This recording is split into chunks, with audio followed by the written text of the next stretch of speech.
تو میں چلا جاتا ہوں۔ وہ اٹھ کر کھڑا ہو گیا۔ برا نہ منا، جمیلہ تھکے ہوئے لہجے میں بولی۔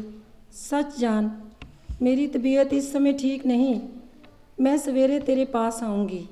رحیم داد نے کچھ نہ کہا، منہ لٹکائے باہر چلا گیا۔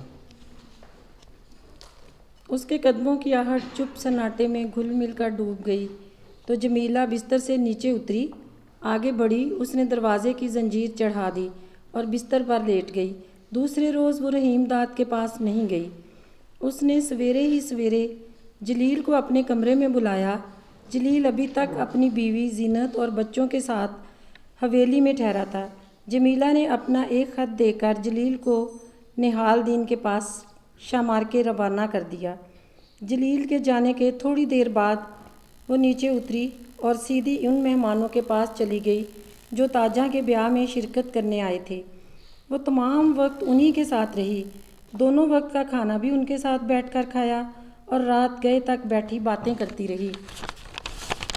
جب اندھیرا بڑھ گیا اور ہر طرف خاموشی چھا گئی تو وہ زینت کے ہمراہ اپنے کمرے میں چلی گئی۔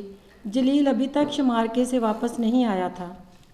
رحیم داد اپنے کمرے میں بیٹھا جمیلہ کا انتظار کرتا رہا۔ اس کی مضطرب نظریں دالان میں کھلنے والے دروازے کی جانب بار بار اٹھ جاتی، لیکن دروازہ نہ کھلا۔ رحیم داد نے بھی جمیلہ کے کمرے کی جانب جانے سے خود کو روکے رکھا۔ ایک اور رات گزر گئی۔ دوپہر تک رحیم داد جمیلہ کے آنے کی آس میں کمرے میں ٹھہرا رہا اور آخر اکتا کر کھیتوں کی طرف چلا گیا۔ ادھر ادھر بیزاری سے گھومتا رہا۔